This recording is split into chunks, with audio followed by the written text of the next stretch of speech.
When I got out of the military, I had a hard time translating my military experience into the civilian world. I'll be honest with you, if it wasn't for my wife, I probably would have been that homeless or impoverished vet. But it can be easier with the right support. I'm Mark Casper, and I'm the Executive Director of Tech4Troops. In today's world, you have to have a computer to be able to apply for jobs. Our mission is to empower veterans in need with computers and training to get back in the workforce. Here at Tech4Troops, we're here to push you forward to get you back to where you want to be in life. When the veterans come in, I teach them everything you could think of that's done with a computer. I want them to feel that this is a tool that's going to help them get their life back.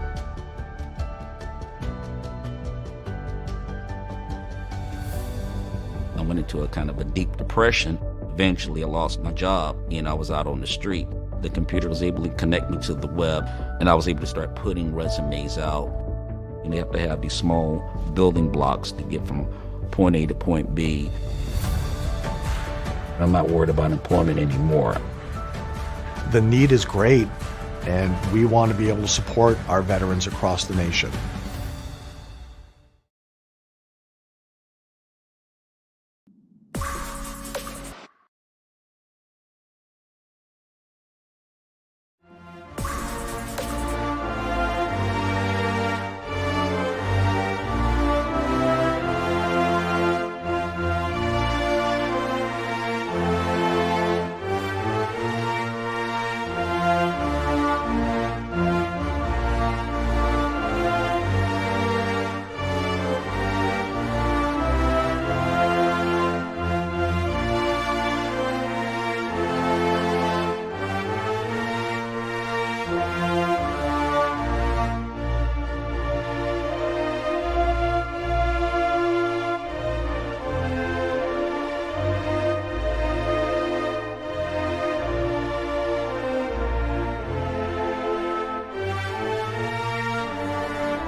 Welcome, everyone, to the Tech4Troops Bluegrass 200. This is our round of 12, the first round of the playoffs.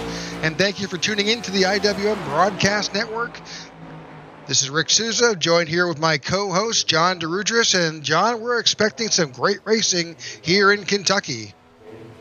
Yeah, Rick, it's going to be a fun one here tonight. Round of 12, rather, first race here. And it's going to be a wild one. You know, this is not an active track on the Cup circuit, but these next-gen cars, we've watched them at practice, are going to fly around this mile and a half pretty quick here tonight as we see some cars already starting to get on the track for qualifying right now, being led by Ian Ogden with a 30.5. Yeah, some good times being posted. And now if this is your tuning in and you've watched our broadcast before, you may see something different in our graphics. And those colored banners that you see in bright blue, those are the playoff drivers. We figured that would make it easier for you to identify who's where, and maybe your favorite driver is up there. So you can certainly pay attention to that as we're getting qualifying underway here, and you'll see that same banner being put out there during the race as well. Yep, and right now it looks like Doucette has taken the top spot right now, getting a 10th faster than Ian Ogden.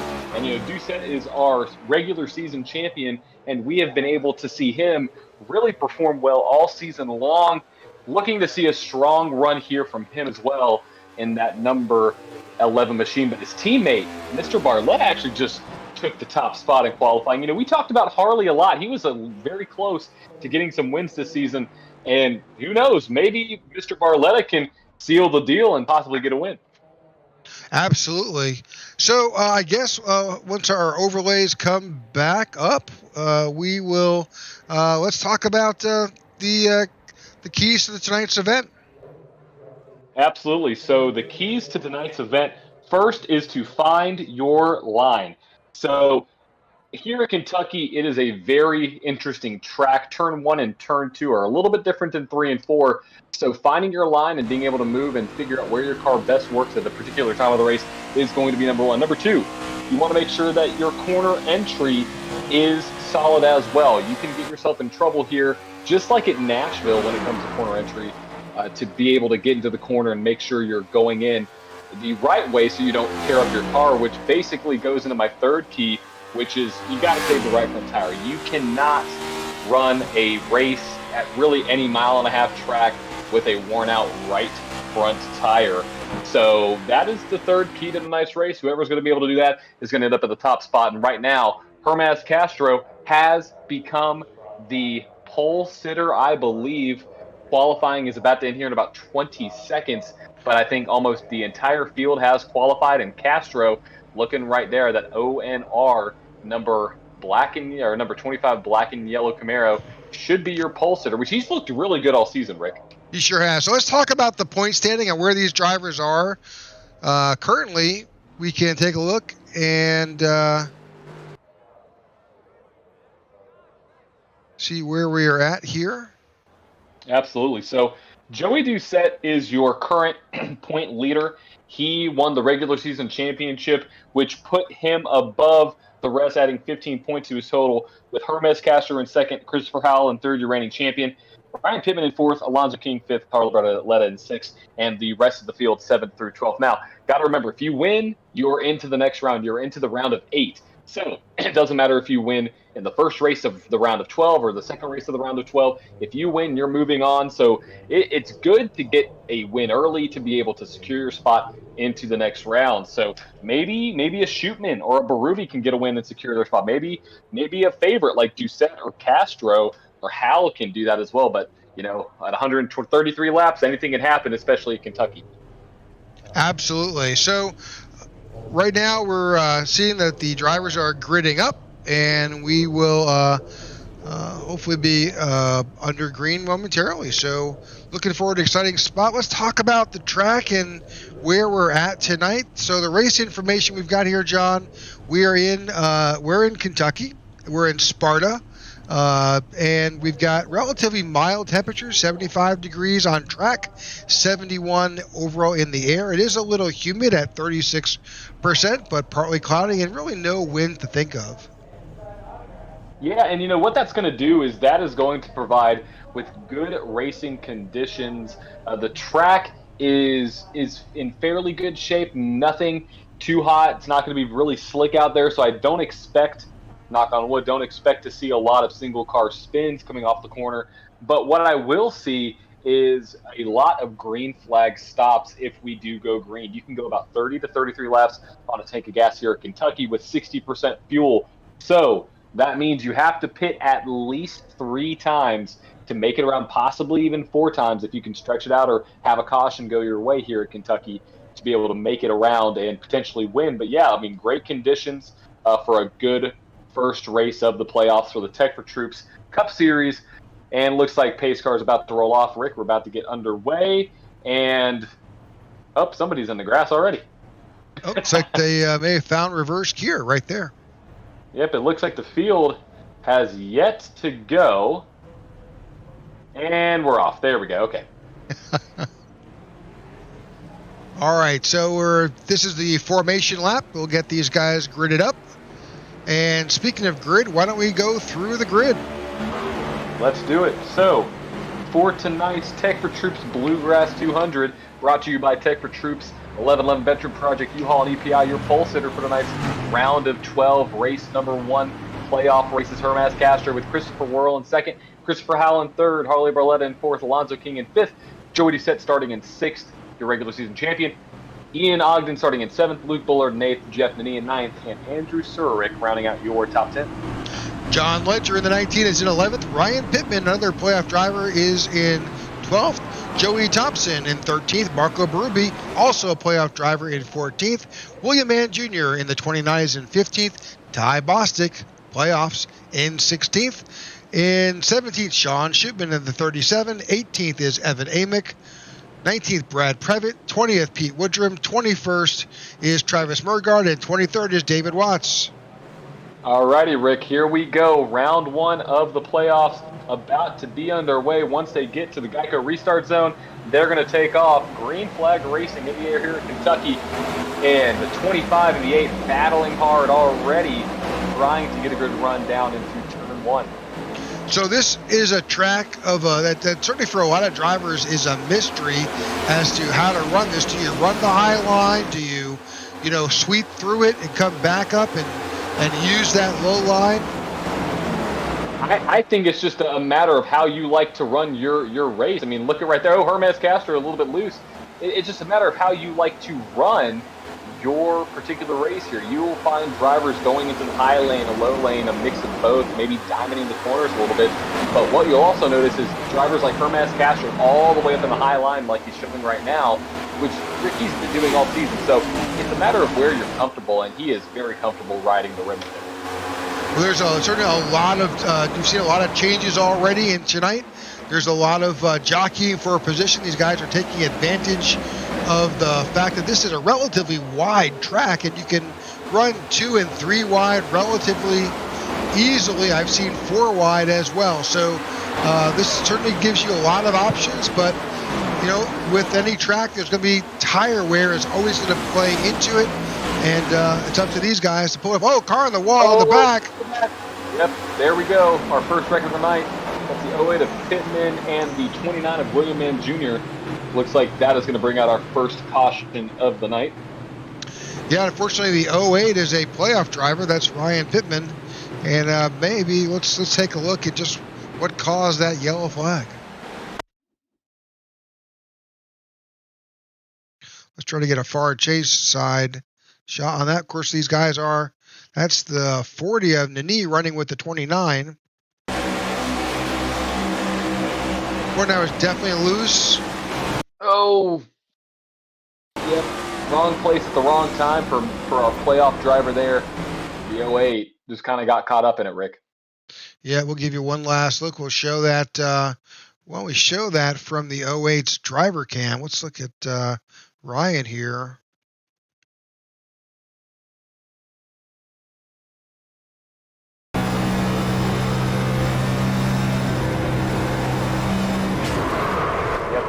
Just nowhere to go. Nowhere to go.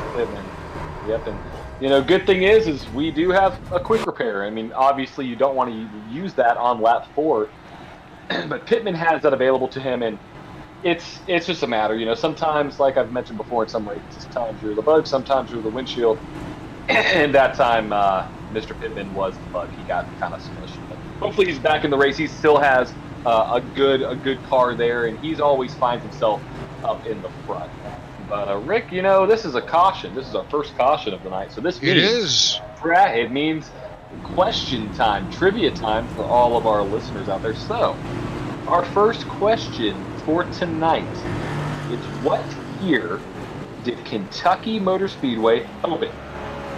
Not broke ground. What year did they open?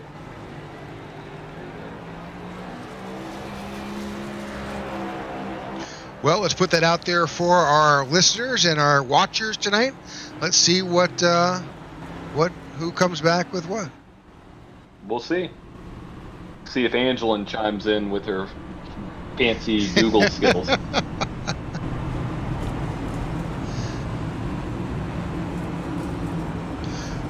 Well, as our first caution tonight, we've got Christopher Worrell sitting up there in front. You've got Chris Howell behind him. I have noticed, and you've probably seen this as well, the 1111 drivers, the Average Joe Motorsports, have come out with a new paint scheme that each of their drivers are running. It's where they've been in a silver with some black accents.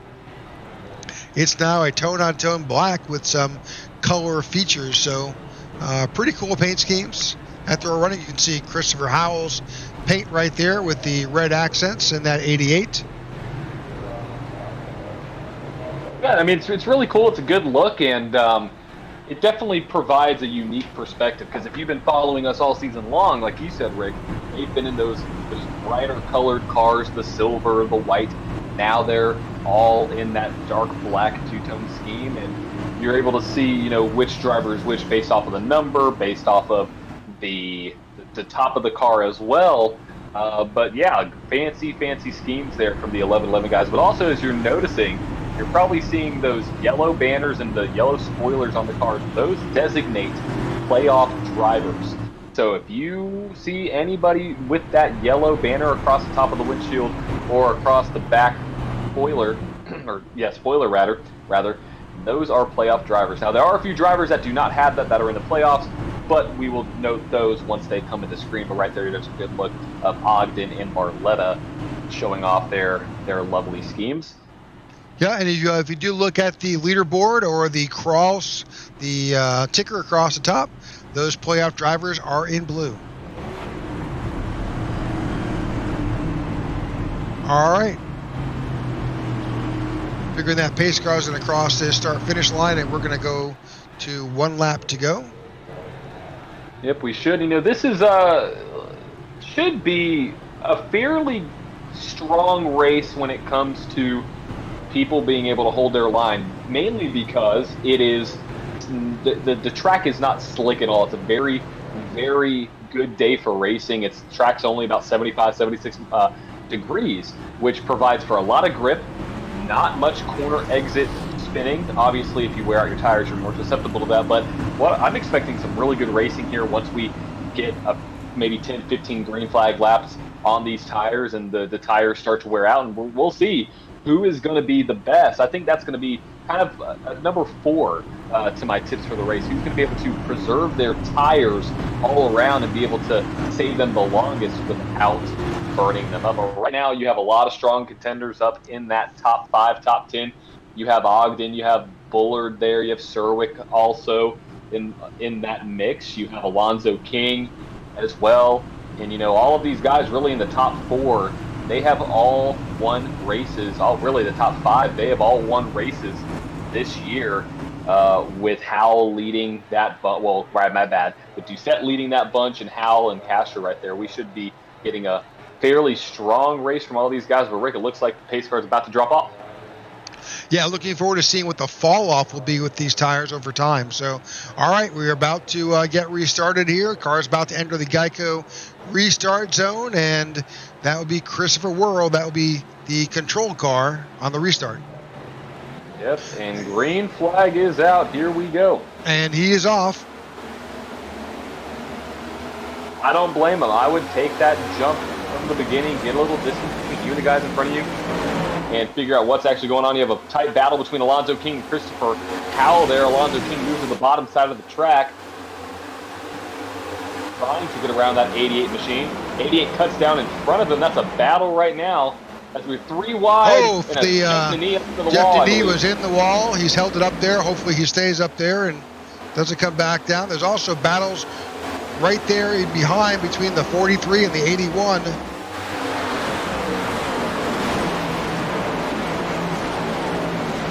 Looks like everybody's kind of getting single file going along the bottom side of the track. Alonzo King was able to get around Christopher Howell there for P3. So we'll see what he's able to do as Castro is trying to catch Christopher Worrell as we are now approaching lap 10 of 133 complete in the Tech4Troops Bluegrass 200. First race of the round of 12, and Mr. Castro is putting the heat on Worrell there and not giving him any room, trying to find the lead early on. Look at the lap times. Let's go back and let's get the last times up. You know, they're right there. Those are qualifying times with these guys. Yeah, they really are, and so they're pushing it pretty hard early on. You can see the lap time discrepancy there between first, second, and the rest of the field. So we'll see what that does a little bit later on in the race. But right now we have about 10 laps on these tires, green flag laps. So, or my bad, we have 7. So we're about to near that point in time where we will start to see these tires start to fall off here in about 5 or so laps. And we'll see who's able to prevail, who's able to go to the front. But right now, single file field throughout the entire racetrack, led by Christopher Worrell in first, Hermes Castro in second, Alonzo King in third, Christopher Howell in fourth, and Joey Doucette rounds out your top 5. And what I'm noticing, Rick, is everybody's really running that bottom line. Nobody's really experimenting with any other line on the track. They're just minding their own business, kind of playing follow the leader right now, right on that crease that you just saw Worrell and Castro do.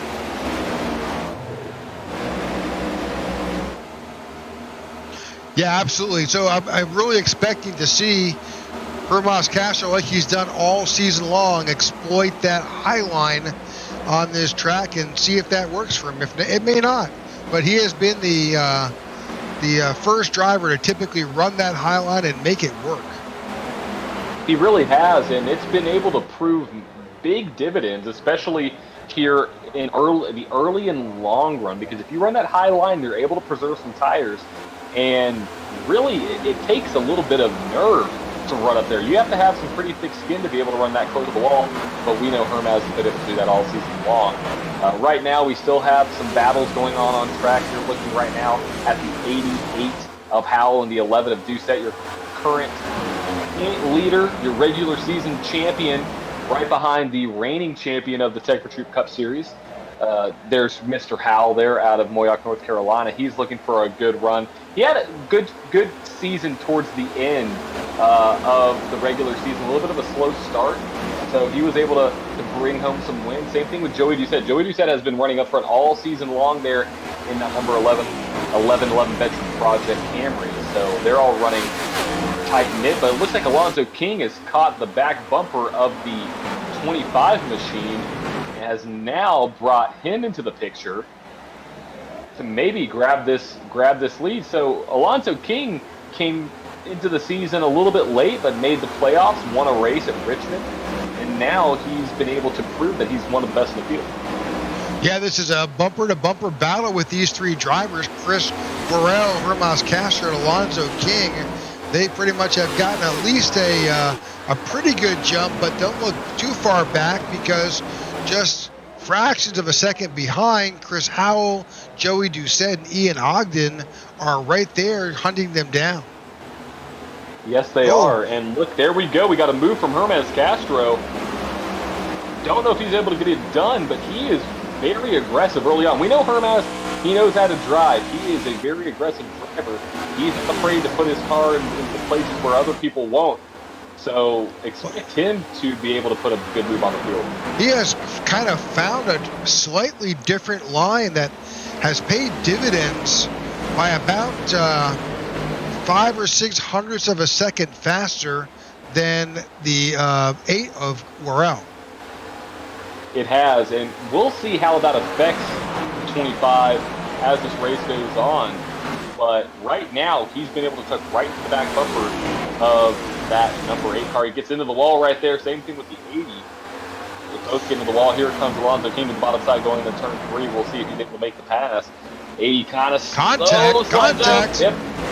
Even banging out of turn 4. You know, sometimes if you are an iRacer and you are following somebody like that, you know, there's a little bit of that rear bumper hypnosis. You're constantly, and if that driver in front of you slides up into the wall, there's a really good chance you're going to slide up there with them. Oh, absolutely. That is a good point. And it's very true. The way that these cars work aerodynamic-wise, and we see the 80 going to the back bumper of the 25 trying to get around, and there he goes. It could definitely affect the way that the car handles, especially the side draft. So we'll see what Alonzo King's able to do now. He made his way past the 25. Now he has to make his sights on the number 8 of Mr. Worrell. But he looks like he is proving to be one of the best cars early on, as we are 20 laps complete of 133 here in the Bluegrass. 200 brought to you by Tech4Troops, the 1111 Veteran Project, U-Haul, and Elite Performance Industries. All right, where our eyes are all on Alonzo King as he's hunted down Chris Worrell and aggressively has found a way to get up to his bumper. Yes, he has, and we are seeing the cars that are going to be the stronger cars start to kind of make their way through the field. You see King make his way up there, Howell make his way up there. Doucette's starting to knock off some drivers as well, but also look for Luke Bullard. Luke Bullard has also been on the move since this race has started, so we'll see what he's able to do. I mean, he's a great driver. He has had some bad luck, but overall, he's been a very strong contender here in the Tech4Troops Cup Series. So overall, what we're seeing from a fall off is that we're seeing that we were in the 30.5 is qualifying in best lap so far since we started this race, and we're already about just over a second after 22 laps. So yep, and that's what we're going to see. Yep, absolutely. It ties right into what we were saying, Rick, about fall off. Yeah, so Alonzo King's best lap here was around 30.64 so far, and he's now running a 32.01 that last lap. And if you want to just go with Chris Royal, who's out there front, his best was 30.56. That last lap was just around a 32, a 31.99. So there's some, nearly a second and a half fall off. Here we are at lap 23.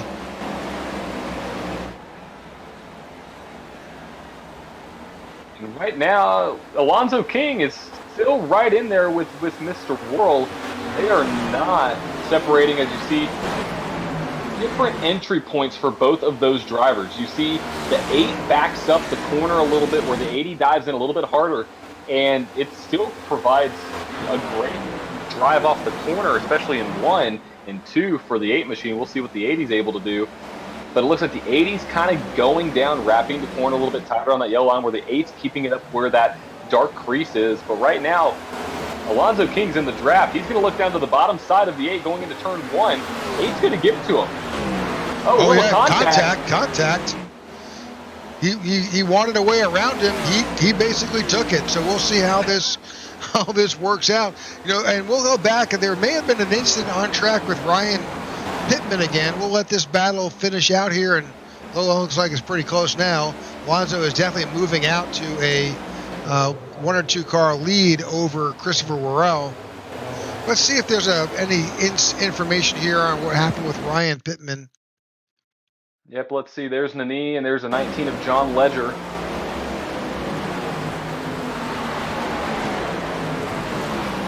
Looks like he blink? He blinked. That's what it was, and came back in. That's what it was. So yeah, a little bit of a disconnect there. Well, it'll happen. It sure will. So, whoa, did you see that? Mr. Chris Worrell tapped the wall just before the start-finish line on the front stretch. So here we are, lap 27. Are we surprised by that? No, we are not. Well, it's bound to happen, Rick. I mean, we're getting into about 22, 23 laps on these set of tires. You're going to get a little bit loose, and you're going to not have as much grip, because right now these drivers are running mid or low 32s, over a second and a half off their qualifying times. So Donna Tedder has commented on YouTube about Luke Bullard's new paint scheme, and looks like you got Oscar the Grouch on the back bumper of that 3 of Luke Bullard.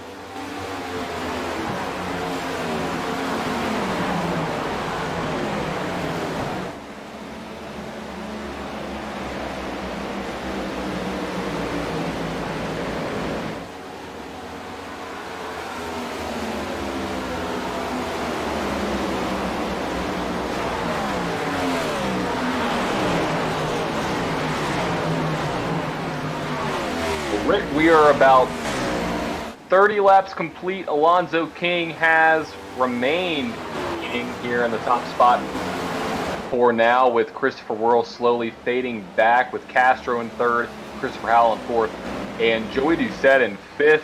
Let's take a look at those pylons. I mean, look at that. You have almost every single playoff driver in the top 13, outside of Worrell and Bullard, with the absence of Slatker. All the drivers that are in the playoffs are in the top 10, top 15.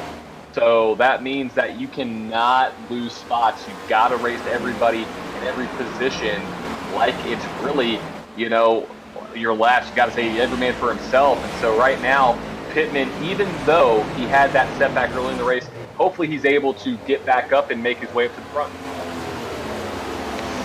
So any calculations or thoughts on when we will see these guys come in for pit stops? Absolutely. So by my fuel calculations, it looks like on a full tank of gas, they can make it about 30 to 33 laps. Now, we had a caution, and that was about 3 to 4 laps on the caution. I'm expecting anywhere between 34 and 37. So anytime now, we should be seeing these guys make their way down pit road and get their first pit stop underway. And what I would recommend, if any of these drivers are listening, which we know Mr. Castro, we know he listens and texts sometimes in the YouTube chat. I'm not trying to give strategy away, but I don't think that trying to short pit would be a bad idea here, Rick. Well, trying to figure out, you've got 133 laps. You had a caution, so that's going to change a little bit of your count. But you're right. I mean, it's just by simple math, it's 4 stops, but if there's a way to stretch it out, save a little fuel, never know. Yeah, you never know. You never know what's going to happen as we now look on board. There's Mr. Pittman in the 13th spot, trying to make his way back up about 7.1 seconds back from Alonzo King. There's John Ledger, another 1111 Veteran Project driver out of Average Joe Motorsports. He's looking to have a good day. There's Jeff Denise supporting that number 40 Tracker Bass Pro Shop Camaro. And Mr. Murgaard as well, looking to have a strong run here from his home state. See what he's able to do. Yeah, this is here. You figure there's a little bit of home field advantage there for Travis? Yeah, maybe he's just waiting on back just to see what happens. There's Evan Amick there in that number 77 machine out of Clover, South Carolina. Always good-looking schemes out of that camp. And then there's 91 of Brad Previtt, Ontario native. And Pete Woodrum. Yep, Pete Woodrum with that Top Gun paint scheme. Very patriotic, red, white, and blue with some accents there. William Ann Jr., who was involved in that earlier incident. Yeah, William Ann Jr. is a character. Gotta love the guy. He unfortunately got in that accident before, but hopefully he's able to make his way back up. And then there's David Watts, always with the awesome patriotic schemes there in that number 54. But here comes the leader, Mr. Alonzo King, starting to lap the field. First car on pit road is Marco Baribi, though. Same with Hermes Castro. Those are both the O&R guys, the Owl's Nest Racing drivers, both on pit road. Is that orchestrated? I think yes.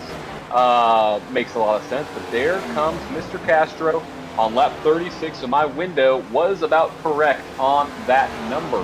So we got to keep track and make sure that these drivers see what their ranges are, because right now we have a caution, though. Rick, caution's out. Oh, no, he's caught on pit road. This could be absolutely devastating for that 25 camp.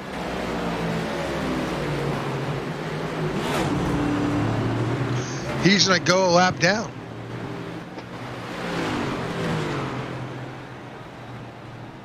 Well, if these races prove anything, it may or may not be an abundance of cautions. Right now, we've only had 37 laps in, but I expect we may see something else. Hermes is a great driver. He'll be able to get his lap back. See what happened right now, though. What was the caution for, Rick? Well, we are trying to figure out just what happened there. May have been a single car incident here. Oh no, Jeff Denise and involved with Travis Murgaard. That was a hard hit into the inside wall. Let's go back and wind that up. See what transpired. We'll try to see that from Travis Murgaard's position here. Let's see what we see.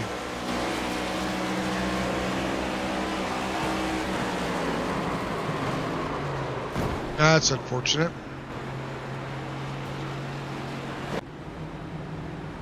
Well, while that's taking place, everybody is coming down Yes, they are. And by the way, I forgot to give the answer to the previous track back. The track opened up in 2000, so track is about 22 years old. Will be turning 23 years old from the actual opening here in about 6 months. But that is our caution number 1 track back, as we see Christopher Worrell beating Alonzo King out of pit road. Big position there. That is big because Worrell and King were first and second. Now they flip-flop. And Alonzo King accident out of pit road. Rick, we need to go back and take a look at that. Alonzo King slammed the wall.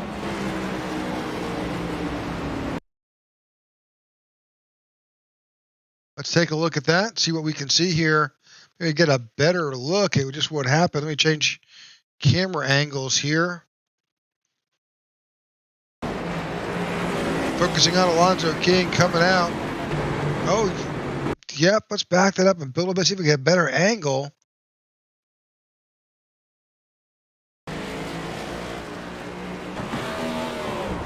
Oh, not as hard of a hit as I thought, but still, Rick, that's a unfortunate situation because now he's going to have some left front damage. He sure is, absolutely.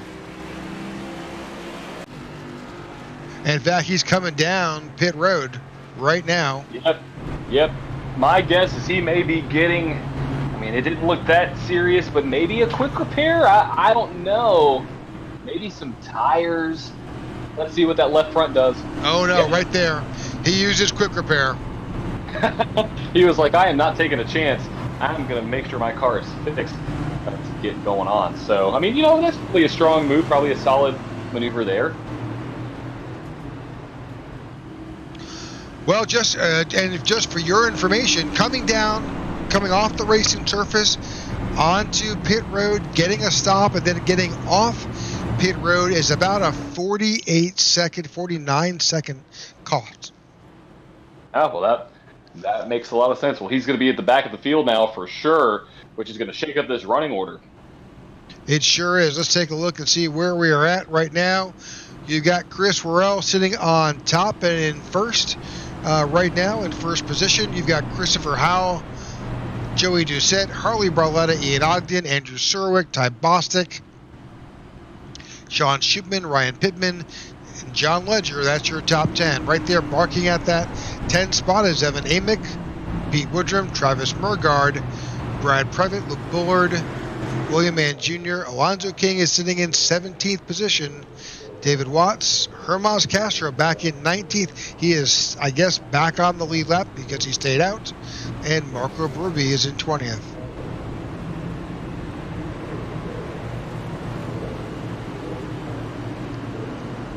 All right, the lights are off on top of the pace car. That means one thing. We will be back to green flag racing momentarily. So we thank you for tuning in to the IWM Broadcast Network tonight. This is the Tech4Troops Cup Series, and we are at the round of 12. This is our first round of playoffs. We'll have 3 races here under these playoffs, and then we'll move to the round of 8. So we appreciate you tuning in and staying with us as this series progresses. Right now, the drivers are getting ready to go back to green flag racing.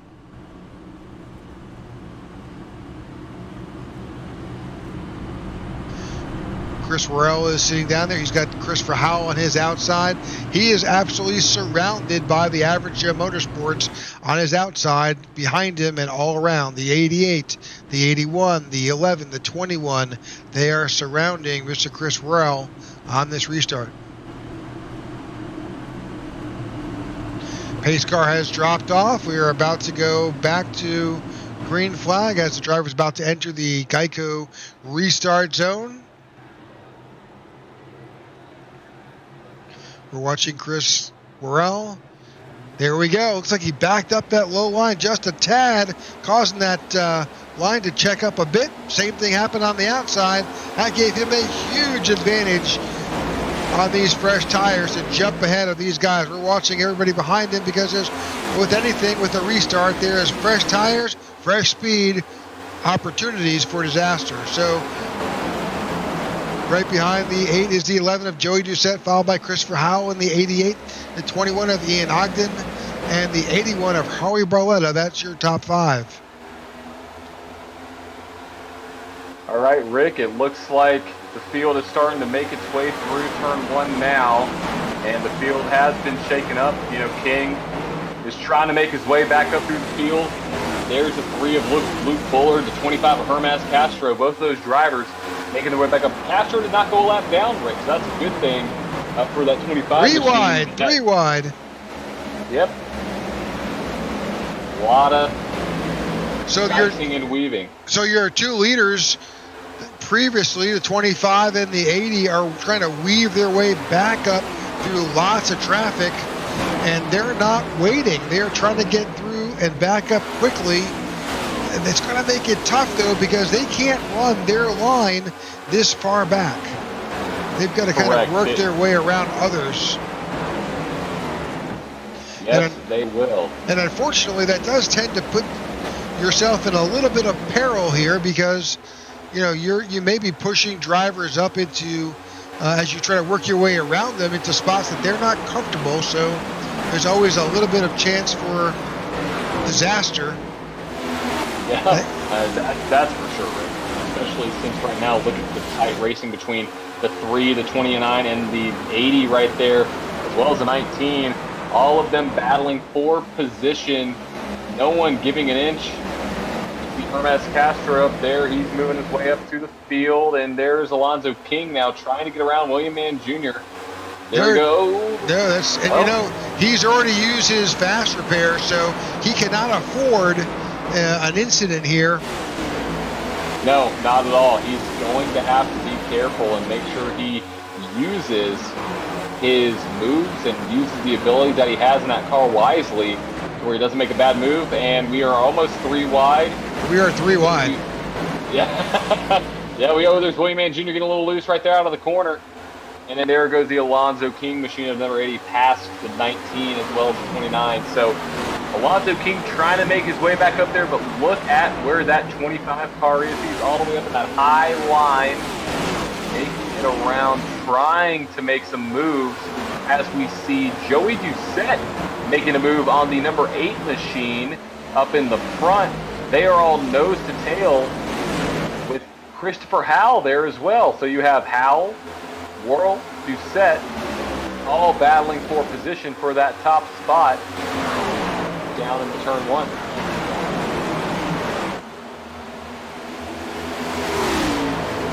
Yeah, they're all running sides. Oh, contact, Average Joe, guys. No caution, but that is 2 big contenders having issues. Teammates Joey Doucette. Well, you can see that that left front of Joey Doucette is completely tore up. He's going to have to come back down pit road and use his quick repair. His car is toast. Yeah, Rick, let's see if we can go back and take a look at that one. I kind of smell there was somebody not clear by what that looked like. It looked like it was just a move that wasn't quite there yet between those 2 drivers. Let's see what happened. There's the 88 of Mr. Christopher Howell there. Or that's my bad, the 11 of Joey Doucette.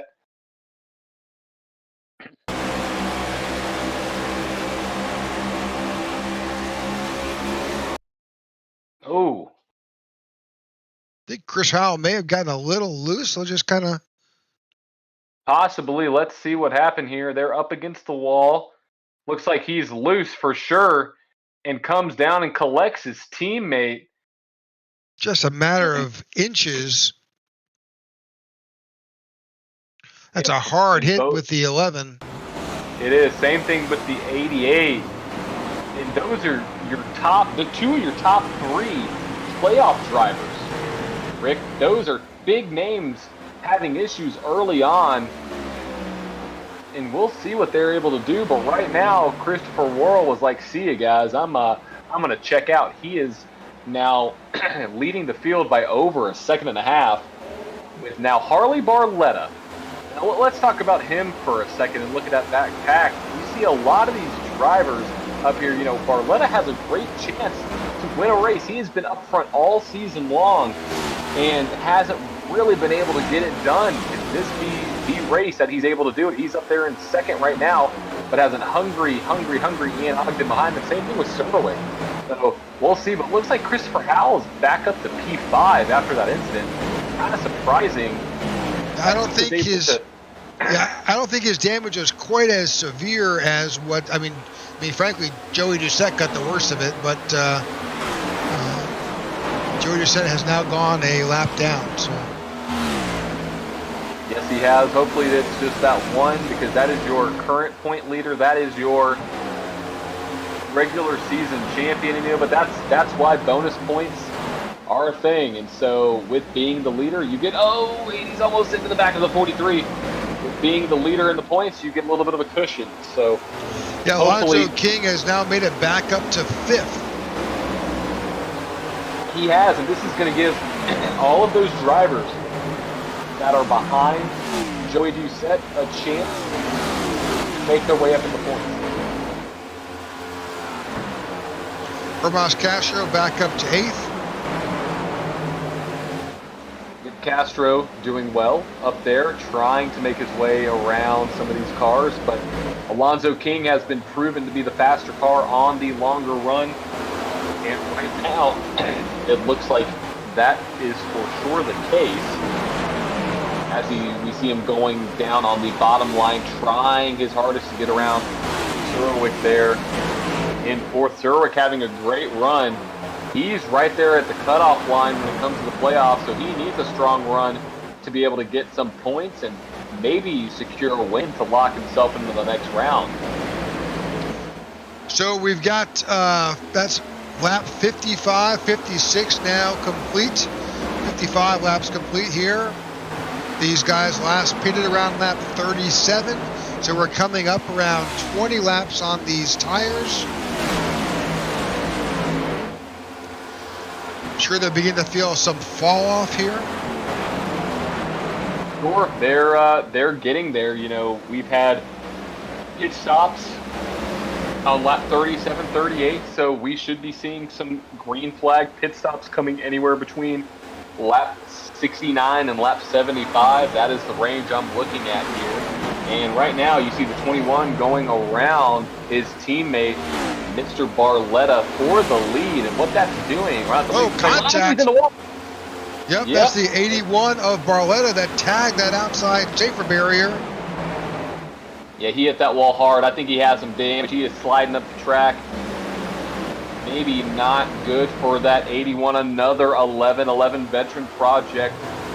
Average Joe Motorsport driver having some issues tonight. That's going to play a major role into where these drivers finish. Rick, those are 3 drivers from that AJM group that have had issues. And also Travis Murgaard.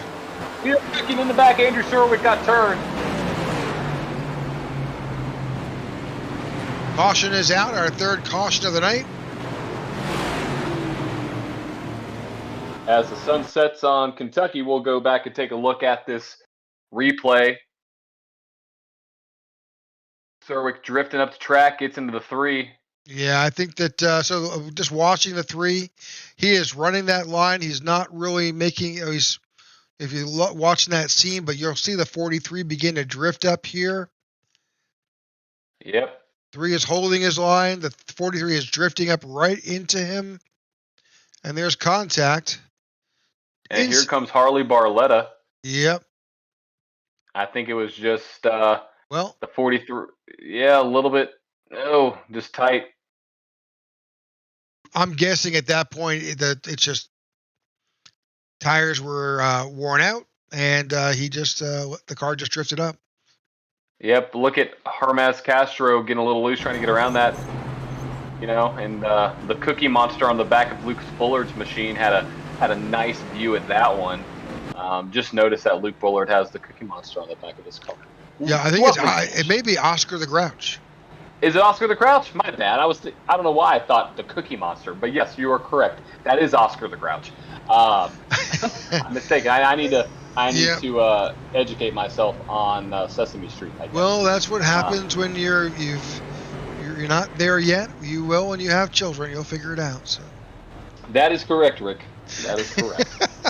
All right. So let's see. We got drivers making their way down pit road. Who's going to be the one to get off pit road first? It looks like the 8 of Christopher World, followed by Ogden, King, Bostic, and Doucette. My bad, Howell. Brad Previtt did not come in, so he is currently out there. The 37 is showing. Interesting move. I wonder if he's going to come down pit road this time, possibly. I think Jeff Denis was able to get his lap back.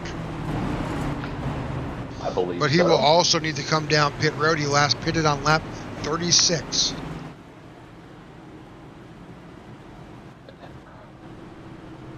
Alrighty, Rick. Well, we have another caution, and I did not give a caution number 2 question, so this is going to be a double-headed question, a double-header. So, who was the first Cup Series driver to win at Kentucky Motor Speedway?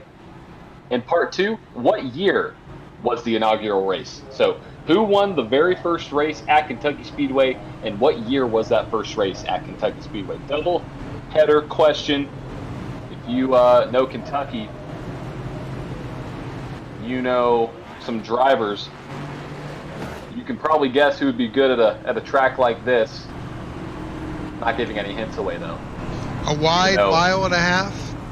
Yep, exactly. Yeah, exactly. All right, here we are. This is lap 60 of 133. We're approaching the halfway point here. Brad Previtt is currently showing out front, but Brad pitted last on lap 37. I really would expect him to come in. Yeah, I would too. I mean, he does get a bonus point for leading a lap, but he's not in the playoffs, so he's not advancing himself in the points by any means. So, interesting move, but yeah, he will be running out of gas, if not now, fairly soon. So maybe he's just going to come down pit road now. I'm guessing. I mean, he definitely looks like it by the way his car is. Yep, there he goes. Yep, that's what it is. All right, so that he's puts. going to lead a few laps. Yeah, there you go. So I guess Jeff Denis did not get a waiver out. We'll see how this all shakes out. I thought he would. Maybe Joey Doucette got the waiver round. So Joey Doucette is back on the lead lap. That's who got the waiver round. I believe you are correct. Joey Doucette did get the waiver round. All right, that puts Joey Doucette.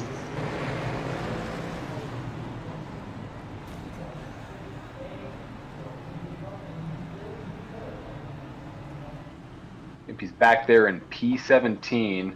Going to be one of the last cars on the lead lap, but he is back on the lead lap. Your current point leader, regular season champ, as the track is transitioning from day to night here at Kentucky.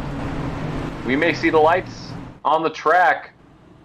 I believe they may already start to be lit on the track there, Rick, as this race converts from a day to a night. And that's only going to provide for some better racing. Yeah, we're seeing some long shadows right now as those lights begin to warm up. So lights are off on the pace car, and Chris Royale is in charge of this restart. Yes, he is, but he's got a lot of hungry dogs behind him. 8 out of the 10 top 10 drivers are all playoff drivers sitting there second through 9th. So all those drivers are going to be looking for that P1. Ogden to the outside of King, or Worrell rather. Here we go. Green flag is out. We are racing. First 2 cars get a decent restart. Everybody else kind of falls back a little bit. Yeah, big stack up. Hal is now looking to the bottom side of Mr. Bostic. Same thing with Hermas Castro looking to the inside of the 43 machine. 88 gets loose. So does the 80. Everybody getting loose now. 80 comes back up the track, blocks the 43. Here comes the 25. We got a gaggle of cars going into turn 3. Nearly Rick. 4 wide. Yep, 3 wide as we enter the car, exit the corner. Oh, Alonzo King dipped down on that apron. Yeah, you may get a little loose there if you try that. We'll see. Here comes the 88 again, trying to get around Andrew Surowick. Not able to do so. There's the 25 trying to get around. The 22 Ty Bostic. Yep. As it stands. Yeah, we're staying close with this.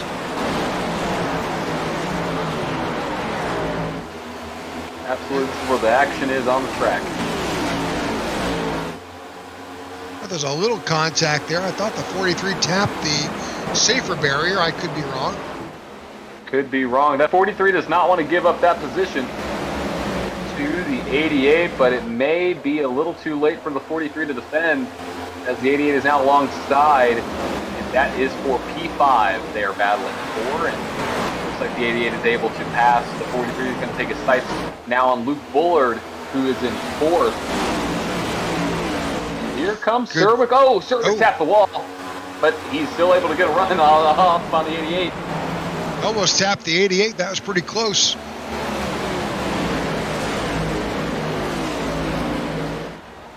Good showing for Luke Bullard here, up to 4th. Yeah, you know, he just had a lot of bad luck in the season, unfortunately, but he's always, gets tapped by the 88. I'm not going to say a word. Yeah, it was let's consider it it was a push. It was a push. It was a push, yes.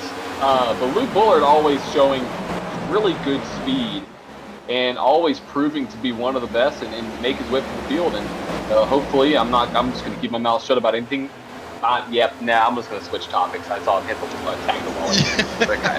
Maybe I just need to shut up. Anyways, let's talk about the leaders. The 8 and the 21 are battling, and see what that's able to prove. Well, don't look now. I mean, the Alonzo King, also loose. I don't think we need to really say anything else, Rick. I think we're calling every single one. I'll talk about Ian Ogden. Let's talk about him. I don't think Ian Ogden would want you to talk about him right now. Yeah, probably not. But I don't want to pick on anybody else, but he's doing a great job up there. He is the highest running playoff driver, right behind Alonzo King and Christopher Howell there. And now Howell trying to get a run to the outside of King. King shuts the door. That's playoff drivers in 2, 3, and 4. So this is a tight battle right here. We're not going to leave this. This is potential. Just 3 playoff drivers battling for this position. Right, and could a non-playoff driver win a race and kind of spoil somebody's day? It's possible. Well, we've seen Chris Burrow running up front all season, so he was a little of a latecomer. Contact. 80 yep, and the 80 and the 88. Yep, there was a little bit of a love tap, maybe a little bit more, as they're battling still side by side.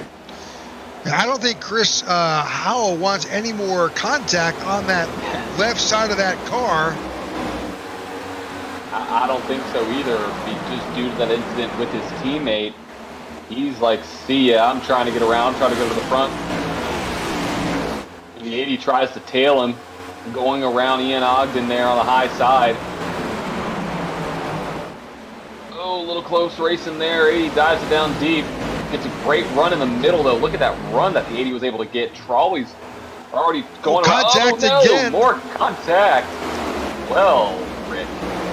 Yeah, the 80's running big contact. Oh, wow. There we go. Well, folks, you're seeing a true battle on the track. Here comes the 80. There's a little bit of bump, a little bit of displeasure. I don't blame you there. Pushing the 80 contact again. Oh, Rick, here we go. This is, it's a good thing I cannot hear driver radios. It's a good thing. Yeah, it's a good thing I don't even have that even tuned into my audio right now either. So I bet some fun things are said over that. But right now, we're seeing the heated battle between Christopher Howell and Alonzo King, both drivers battling for this championship. Chris trying to repeat, Alonso trying to spoil the party. Well, and right behind him, machine. the 21 is trying to keep the 3 from taking his position as well. There's a lot of drama. We're watching it all unfold right in front of us, side by side, the 80 and the 88, the 3 and the 21. The 43 is back there just trying to figure out what opportunity he can cash in on with all this drama happening in front of him. Yep, and the 80 actually gets around the 88 clean. We've seen Alonso King be the strongest car on the long run, and that may be the fact. We may see some effects from the damage that the 88 has, pulling him back a little bit. You see Luke Bullard now on the outside of the 88 with the 21 right there in the 88's tail. I tell you, for a driver who's already used his fast repair, Alonso King had no fear taking that spot away. And, you know, it's only lap 74. We're just past the halfway point. Right. I mean, it's very early for these drivers to start beating Megan, you know, with 60 laps to go. So we'll see what happens between these two drivers. But what an awesome battle we just watched between those two guys. No one giving an inch, and they're still keeping it going forward. You know, that's the beautiful thing about racing hard. You know, you can beat and bang and still keep on moving, and that's what we're seeing right now. We're seeing the 88 drop back a little bit, but that is bringing now. Well, Luke Bullard has made his way around. Ian Ogden is now in P3. Exactly. That's what I was about to say. Ian Ogden has proven to be a strong contender on the long run.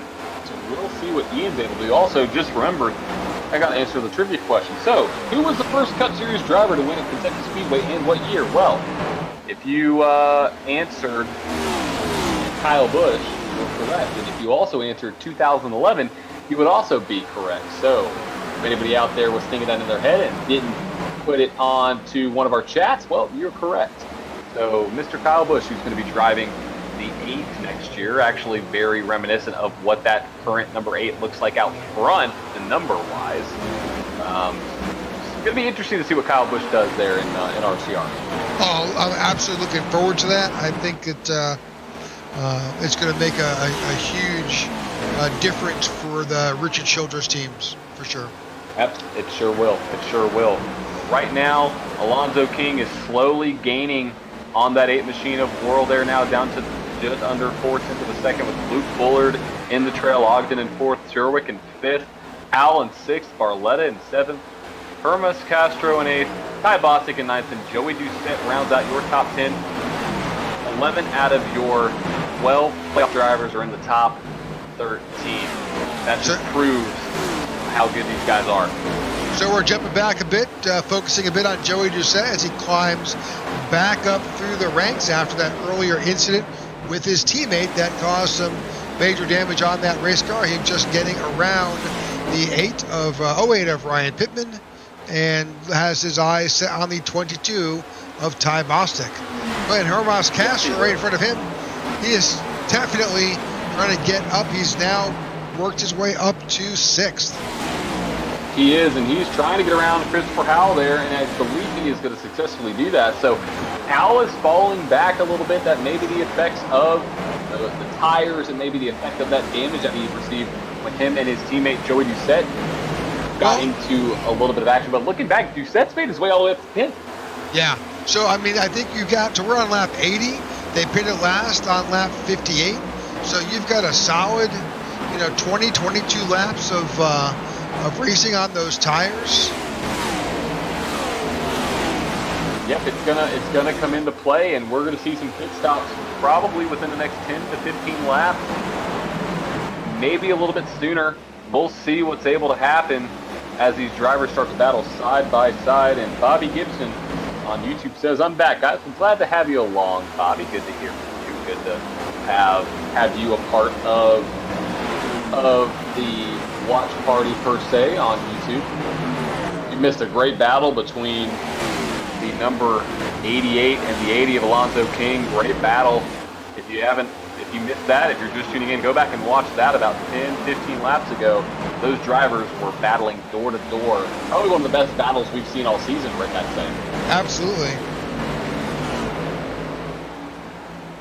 Right now, it looks like Ty Bostic is slowly making his way back up, trying to get to the inside of Harley Barlow. Oh, no! Oh, contact! That outside wall, it's Barletta. We were right there. You saw that live. Yep, and it was called again. We called another one, Rick. We're getting too good at this. That is going to be another incident for that 81. I imagine he's going to have to bring that car down pit road, and he does. I mean, it's not a bad idea because let's calculate this out. He is 50 laps away from the end of the race. Everybody still has to make 2 stops. So this just kind of is almost like short pitting the field, really. It's not a terrible option. I mean, I hate that he had to come down pit road now, but this could actually work out in his favor a little bit later in the race. Well, let's see if he tires. Well, and so he just used his quick repair as well. So he cashed that in. Unfortunately, it is going to put him a lap down initially, but as you stated, all of these guys have to come back in. He just needs to get out when there's no caution.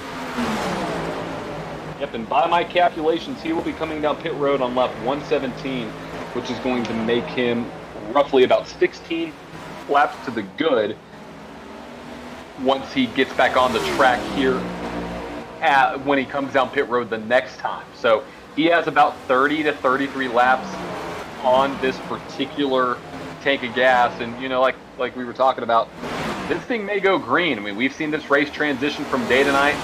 I'm going to knock on wood again because every time I've called out a driver, something's happened to them. But hopefully he's able to make his way back up to the front. But he will be that first playoff driver technically to come down pit road from this last sequence of pit stops. Right now, King, Bullard, and Worrell there all under a blanket. What a run by the 3 machine. I mean, he's running up there with 2 of the best in the league. We'll see if Luke can spoil the party. He's had a couple close calls this upcoming, this past season, regular season, so maybe he's able to bring one home. So we are at lap 86. These guys last pitted around lap 58. That means we're coming up to 30 laps on these tires and on that tank of fuel. So these guys are going to begin to think about time to come back in and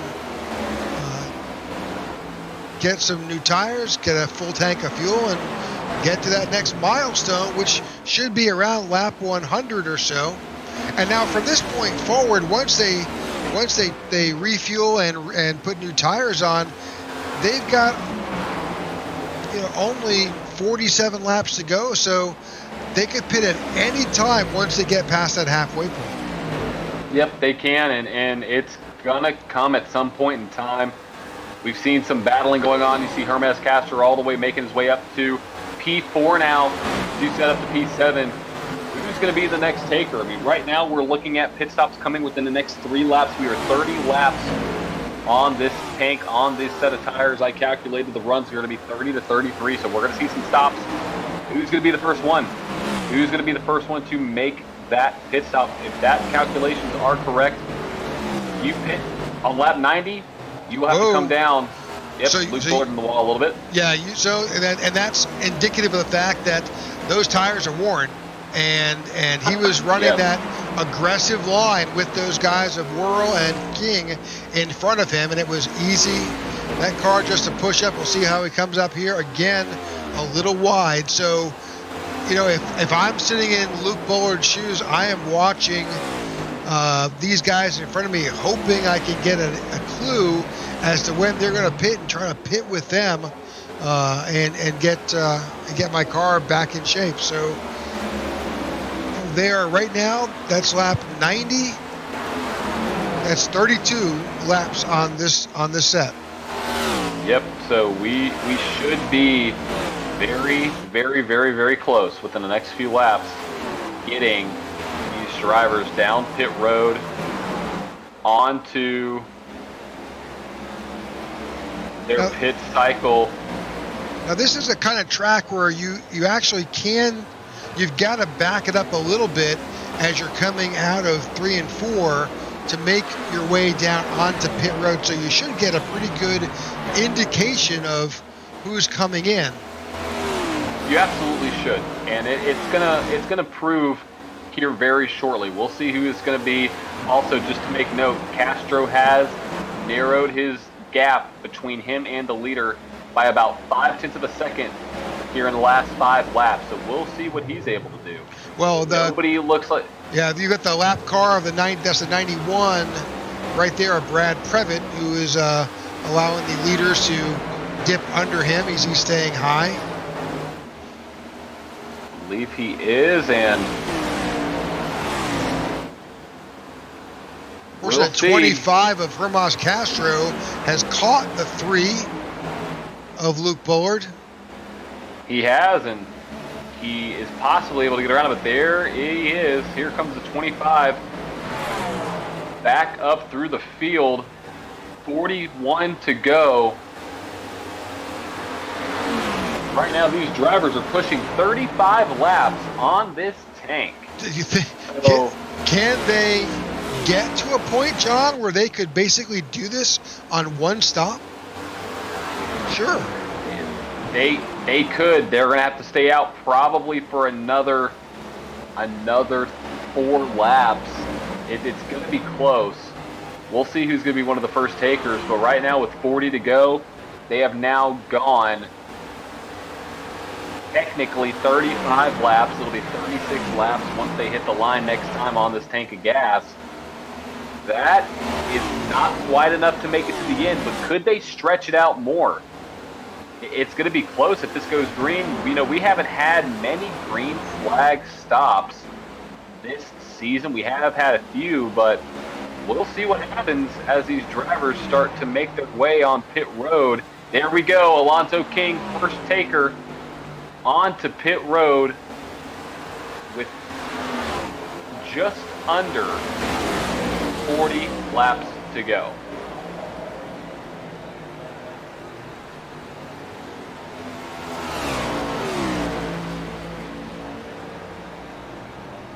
That is a long, long, lonely drive to your pit stall. Yep, he had to back up too. That's going to cost him a few seconds. He was in P2. There goes the leader. Already back around. 38 laps to go. How many laps has he got on this car? He pitted last on lap 58. Right now, he's pushing. He's got to come in this time by. My guess. Wow, he is going to try to string this out. If my calculations are correct, Rick, he can now make it on one more stop. Here comes Pittman, Sherwick, and Bostic all on pit road. Sean Schupman as well. Berube is out. Berube. So we have some drivers playing the long game here. See if anybody makes their way. He is staying. Here comes Whirl. Here he is. He's coming down now. And Luke here comes Bullard behind him. Luke Bullard loses it. Oh no. Luke Bullard's in the grass. Will that cause a caution? No, but that may be a pit road penalty. Could it be a penalty, or do you? I don't know if you get a penalty for leaving and then coming back. Good chance. Possible, but that's gonna pop more than likely, unless there's a caution, ruin Luke Bullard's day. Here comes Hermas Castro down pit road. Christopher Howell is staying out. Doucette's making his way down pit road. Christopher Howell last pitted on lap 58 as well. I don't know. He's on fumes. He's got to be on fumes. He has to be. I mean, he's barely making it. He's got to come in this next time by. And there's Harley Barletta, 27 seconds back from the leader. Here he comes. Yep, here comes Howell. So, Rick, This is going to put Barletta up in the lead with just under 34 laps to go. Well, Barletta last pit on lap 82, so he's on a slightly different strategy than the rest of these guys. It may play into his hand. Possibly, if there's a caution that comes out, absolutely. I don't think he'll be able to save 50 laps of gas, but it could work into his favor to where he becomes, I mean, maybe just stays out front. Maybe a caution comes out where everybody else has to come down pit road. This could play out in a great display of triumph for the 81. You know, we talked about him getting his first win on the season. Could this be it? Could this be Barletta's day? We won't know until another 33 laps are complete here in the Tech4Troops Bluegrass 200. All right, folks, we're coming down to the last 33 laps. We want to thank you again, and we can't forget to mention our sponsors, Tech4Troops, 1111 Project, U-Haul, and EPI. And while we're under green here, we're going to take this brief opportunity to run a side-by-side commercial. Don't go away. You won't miss anything. When veterans get out of the military, a lot of them don't know how to translate their skill sets into the civilian world, and they lapse into poverty or into homelessness. But it can be easier with the right support. At Tech4Troops, our mission is to empower veterans in need with computers and training to get back in the workforce. We want to be able to support our veterans across the nation.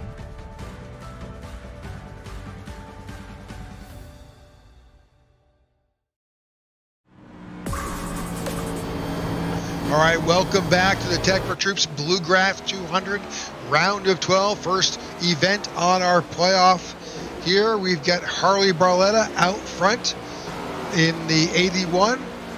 Christopher Worrell is behind him. Alonzo King, Hermas Castro, and Ian Ogden round out your top five.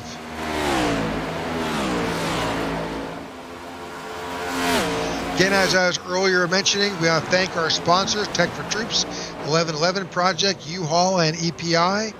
We appreciate their sponsorship, and that's what makes this happen each and every week here with the Tech4Troops Cup Series.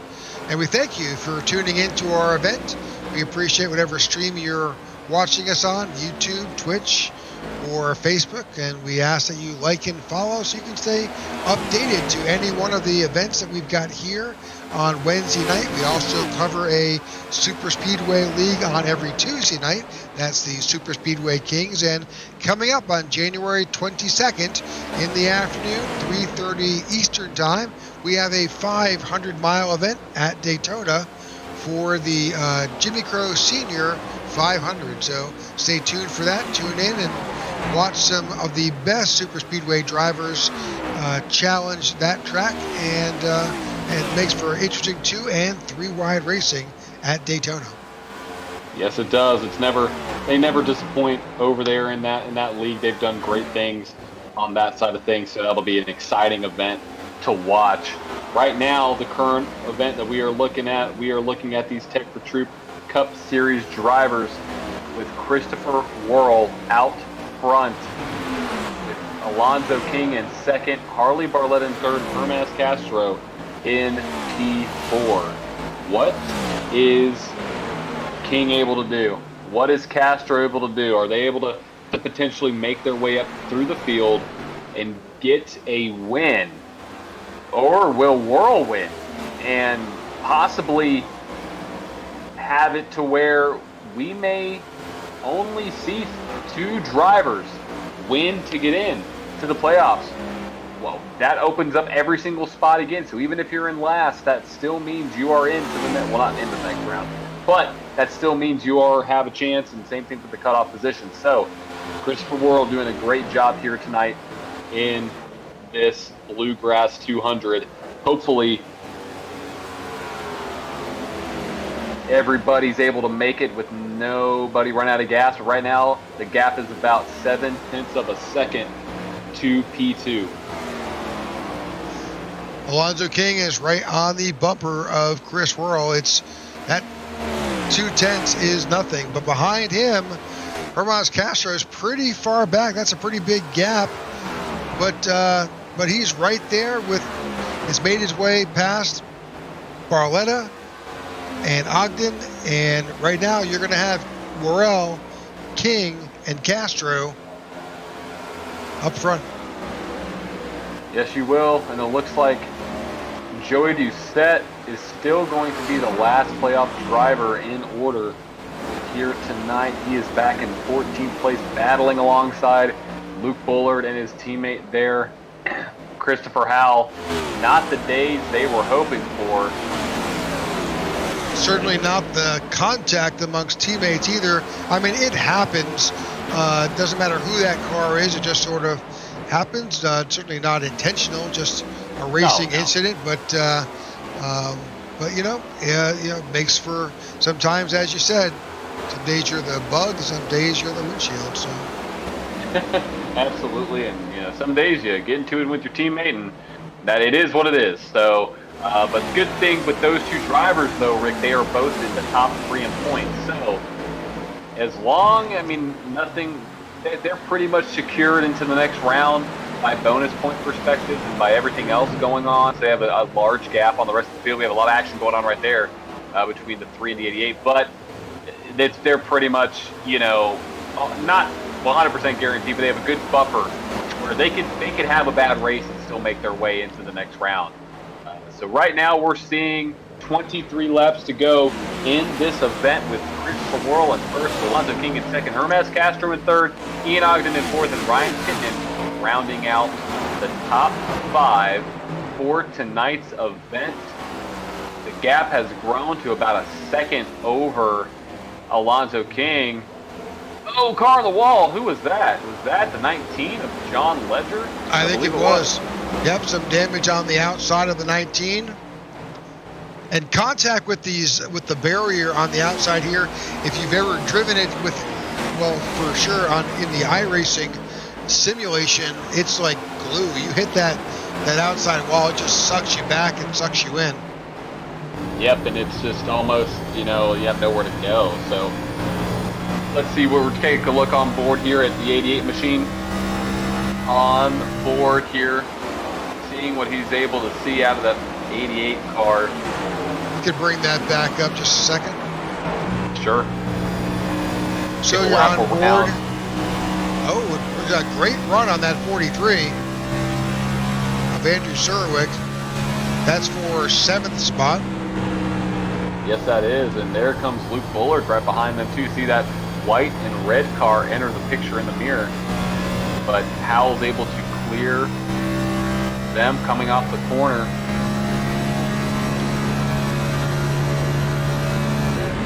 So 20 laps left to go here at Kentucky in the Tech4Troops Bluegrass 200. It's been a long day. Yeah, say that's 5 times faster. Let's see if you're able to do it. It's definitely a tongue twister. So, it's been a great event, a lot of green flag racing, which we'd love to see, and laps are starting to wind down, folks. So if you're tuning in just now, we appreciate you listening, and if you've been watching our race, make sure to keep in and keep watching the broadcast, as we are going to bring you live interviews with the top 3 finishers, the podium finishers, for tonight's Tech4Troops Bluegrass 200 after the race is over. We'll bring all those guys in and have a discussion with them and get their thoughts. And maybe it's your favorite driver. Maybe your favorite driver is Worrell or King or Castro. Maybe Ogden is out there. Maybe some Pittman fans. Who knows? But possibly we may see a caution, we may not. But as it stands right now, looks like Castro is closing the gap on the 25 machine. We may have a pass for second, Rick.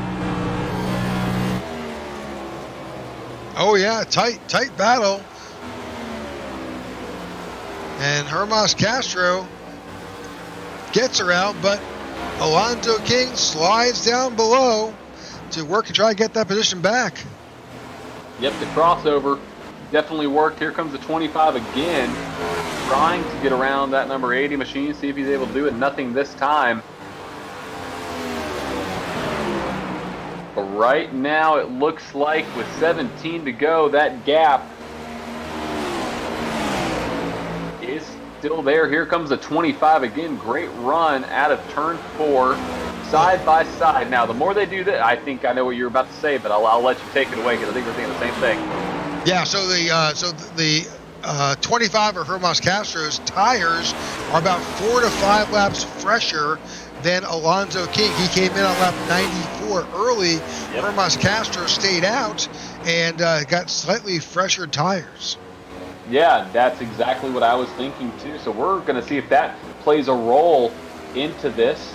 As it stands right now, that gap is down to about a half a second. So this is going to be entertaining. Folks don't want to miss this. See if Castro is able to catch Whirl and put one playoff driver into the next round per win. That gap is closing even more as the 25 is just driving the wheels off of that thing. Well, don't go away. We're going to go side by side here, John. We'll take a quick commercial break. We'll be right back. When veterans get out of the military, a lot of them don't know how to translate their skill sets into the civilian world, and they lapse into poverty or into homelessness. But it can be easier with the right support.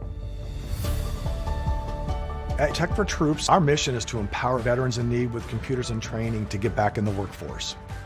We want to be able to support our veterans across the nation. Hello, my name is Amanda, and I support Tech4Troops.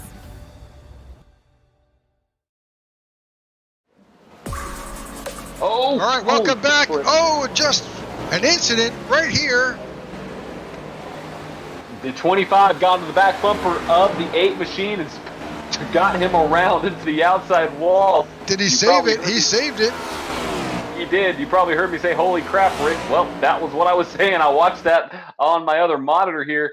Let's replay this back and see what happened between the 25 and the 8. I don't think Mr.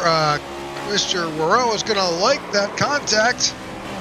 I don't think so either. I mean, I obviously don't think it was intentional by the 25, but it looked like the 8 crossed down right as the 25 was about to give the 8 a push. It's almost like what you see at super speedways, Rick, when you don't want to catch that driver at the wrong portion of the corner or in the wrong position in the rear bumper. Let's take a look a little bit closer. See right here. There's a bump right there, and unfortunately, there's a tap.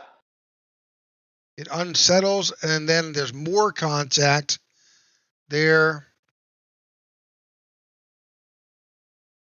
25 saves it. Back that up briefly. Did he contact the wall? I am not sure. Well, that is going to ruin the day for the 8 machine. Looks like he is still going to be able to maintain a top 3 finish. Well, his last lap time, let's see right now as it updates.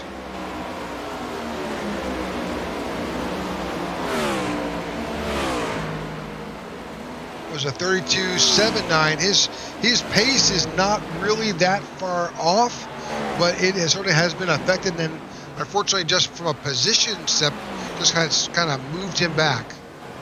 Yes, it has, and what that's going to do is that is going to put this race into the hands of the 25 or that second place position of Alonzo King.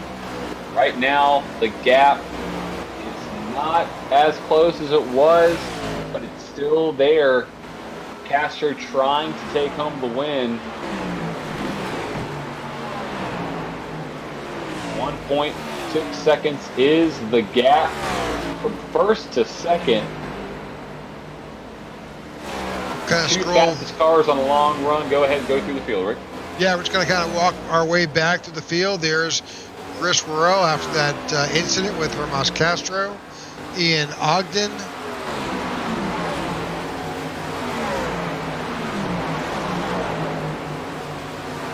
Ryan Pittman has worked his way back up after that earlier incident. He's now showing in 5th place. Great showing by Ryan Pittman. Christopher Howell is now in 6th. Ty Bostic in 7th. Andrew Serwick in 8th. Luke Bullard is in 9th. And Sean Shipman is in 10th. Joey Doucette That is is now how it showing in stands. 11th. Yep. Yep, that is how the order is going to. Indeed, that's how the picture is going to be painted as the last few strokes of this event are starting to make its way onto the canvas. I don't know why I'm getting so poetic all of a sudden, Rick. But anyways, we have 7 laps to go here in the Tech4Troops Bluegrass 200, brought to you by Tech4Troops, 1111 Veteran Project U-Haul, and Elite Performance Industries. As it stands, you have a 2.3 second gap between first and second, with Whirl in third, Ogden in fourth, and Pittman in fifth. You're Not a saying day that for some of those point drivers. Yeah, that's just the lap car right there behind him. That is the number 1 Pete Woodrum, I believe. That is correct. We'll see if Ogden's able to catch the back of bumper of that 8 machine here in the next 5 laps. That gap is slowly closing. We'll see if Ogden's able to close that gap. It's about 1.5 seconds as it stands right now, and it's slowly dwindling down. So can Ogden get a top 3 finish here at Kentucky? Ogden's an outside looking in, trying to get some solid points, and right now he could possibly finish this race with a podium. The gap has closed now down to 1.2 seconds. This may be the battle on the track. There's some other battles going on between Howell and Bostic. That one's a little bit close. He's got a lap car of Pete Woodrum between himself and Burrell, but there's only 4 laps to go. Only 4 to go, but that gap is now under a second, Rick. We'll see if Whirl. Yeah, I'm looking forward to driver interviews because we currently put the top 3 drivers together in the broadcast booth, and that would put Hermas Castro, Alonzo King, and Chris Burrell together in our booth. I think that would make for a great show. I think it'd be great. They're all friends, right? You know? Absolutely. It's all friendly, it's all friendly chatter in the pre or post race interviews. We'll see what happens as we are now 2 laps to go. Can Ogden catch the back bumper of Whirl? We don't want to take away from Castro and King up there, but this is the battle on track. This is the one that's going to be close. Here comes the 21 into the picture, Rick. 21 has gotten around Pete Woodrum. He is now looking at the back bumper of that 8 machine. Here we go.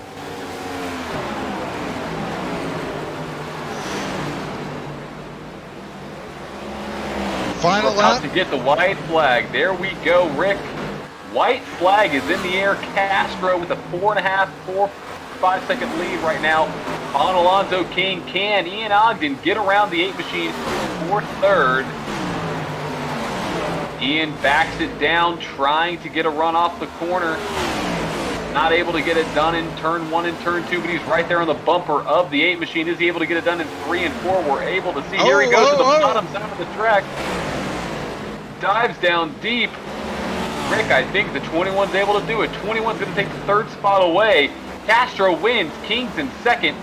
Howell, Ogden in 3rd. Whirl in 4th, and Pittman round out your top 5. Well, Rick, that would have been interesting if Whirl was able to hold that position. That's all I got to say. Absolutely. Well, congratulations to your winner, the 25 of Hermas Castro. These are the unofficial results at this point. We'll wait for the final results to come in. Fantastic race by all the drivers here tonight. Not many cautions at all for our first playoff event in the Tech4Troops Cup Series. So we'll see what this burnout looks like for the 25 machine. He's stopping on the track. He's going to the grass, sliding through. 25, Hermas Castro wins his way into the round of 8.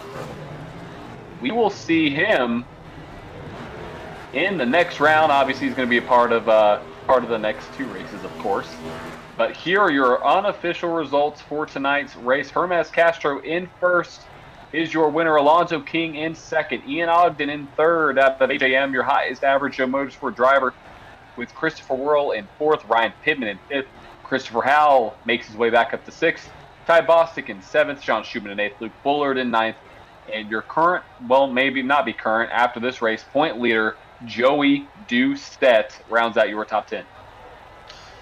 John Ledger is in 11th. Andrew Sorek finishes in 12th. Marco Berube in 13th. Harley Barletta in 14th. Evan Amick in 15th. David Watts in 16th. Pete Woodrum in 17th. And Jeff Nani is showing in 18th. And finally, you've got Brad Previtt in 19th. William Mann Jr. in 20th. Travis Murgaard in 21st. And Joey Thompson finishing in 22nd. So that being said, give us 25 seconds. We'll drop out for one quick commercial break. And on the backside of that, we're going to head into driver interviews. Just 1 second, please. We'll be right back. When veterans get out of the military, a lot of them don't know how to translate their skill sets into the civilian world, and they lapse into poverty or into homelessness. But it can be easier with the right support. At Tech4Troops, our mission is to empower veterans in need with computers to get back in the workforce. We want to support our veterans across the nation.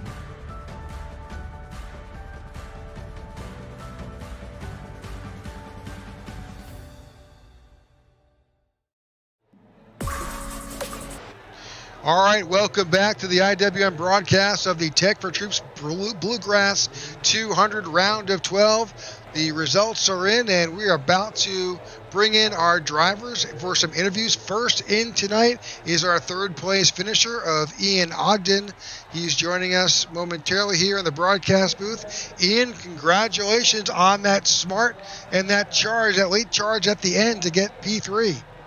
Yeah, I appreciate it. I had to save a little tire there. During that run, I knew that it was going to come down towards those last 5 laps to see if anybody could make a move there. Luckily, I was able to run down Chris. He had a strong run all day, so it was really good to make that pass on him. And it gives you a little bit of confidence going, when you can pass somebody that's that good. For sure. We were watching that battle all the way through the last 5 or so laps, and we were saying, that's the battle on the track between you and Chris. So congrats on that. But give us a rundown of your race, what you saw, how the track changed, and right now you have a 3rd place spot, which is going to put you in great standing when it comes to the point standings. Yeah. So the race, I wasn't really looking forward to tonight. I had struggled in practice all week, just leading up to it. But I was able to learn a little bit, running behind Chris Howell, Joey Doucette, Chris Worrell, Alonzo, all those guys. I was able to just take a little bit of what they had and try to mimic it a little bit. And through the run there, it got a lot better. I don't know that I was a top 3 car, but we'll always take a top 3. Well, we enjoyed watching you and your teammates tonight. Any shout-outs tonight? Yeah, absolutely. Obviously, all my teammates, Chris Howell, Joey Doucette, Harley Barletta, Travis Murgaard, William Mann Jr. was down there, John Ledger, all those guys, they always put in a lot of work to make sure that we at least have some semblance of what's going on for the race. And then, my sponsors, 1111 Veteran Project, we got some new paint schemes thanks to them. They're modeled after an Xfinity car from 2021. So I really appreciate them coming and helping us get new paint schemes for the playoffs.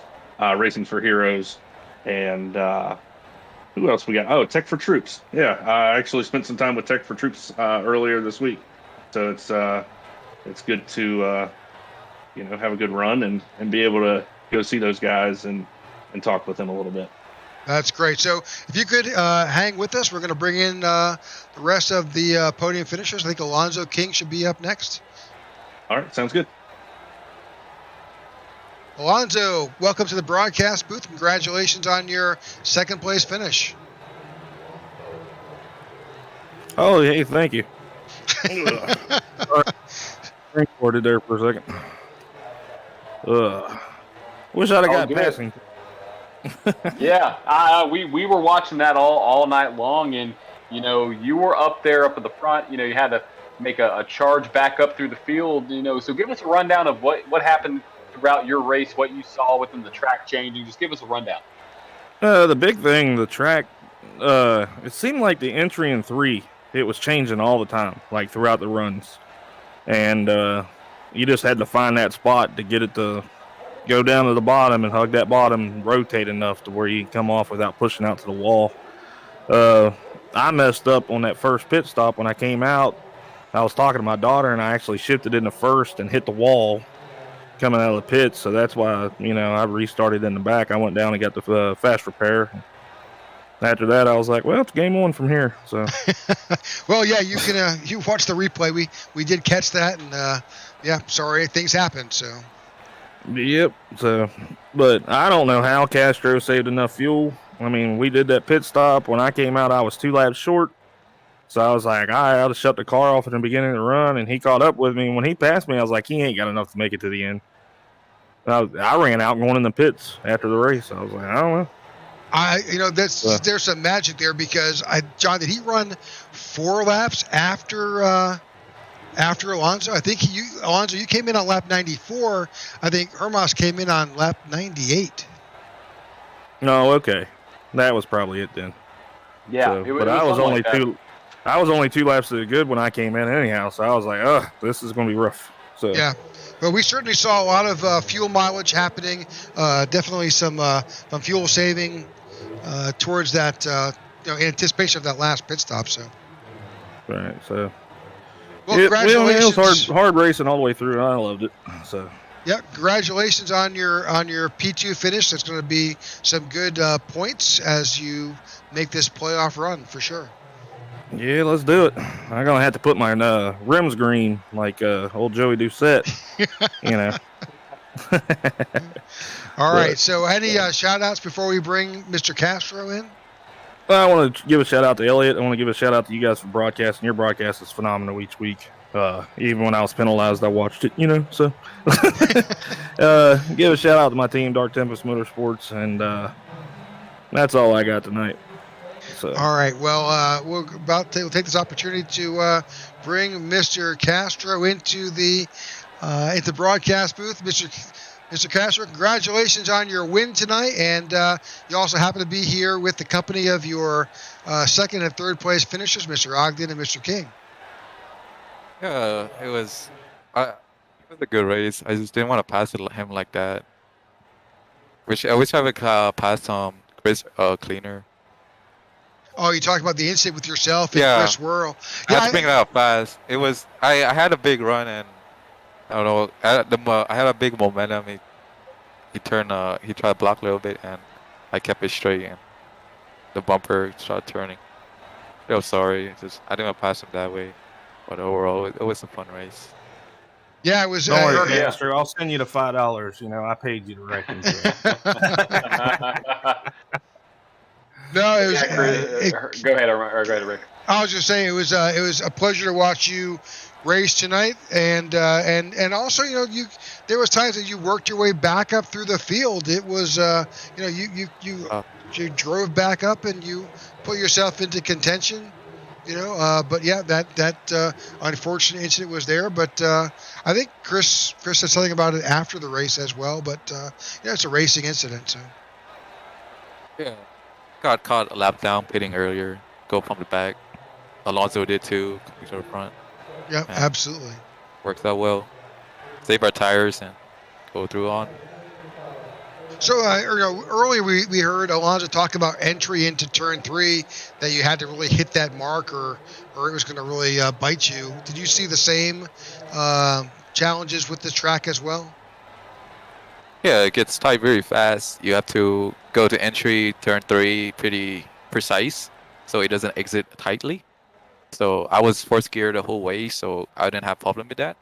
But if you run so hard that after 15 laps, you just start falling back, so just be conservative. Gotcha. Any shout-outs tonight? Oh, of course, Elliot Swope for hosting, Michael. You guys in the booth, Rick and John. Yeah. We thank you and for that. My team. Absolutely. Right. Well, yeah. Congrats on the win. You're locked into the round of 8, and so we'll see you next week. But Rick, I think that wraps it up for Kentucky.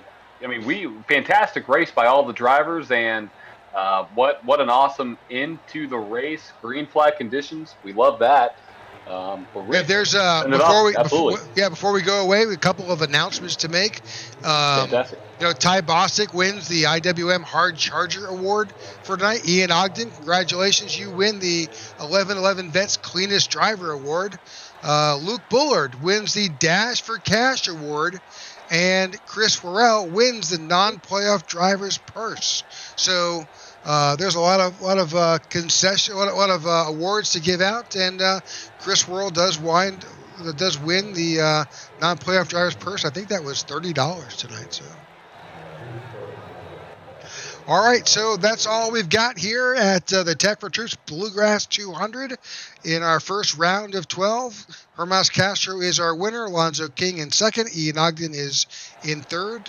That's going to do it here at the IWM Broadcast Network. We thank you for tuning in, and we hope to see you next week. Where are we next week? Does anybody know? Does anybody know? Any of our drivers? Bristol. Bristol.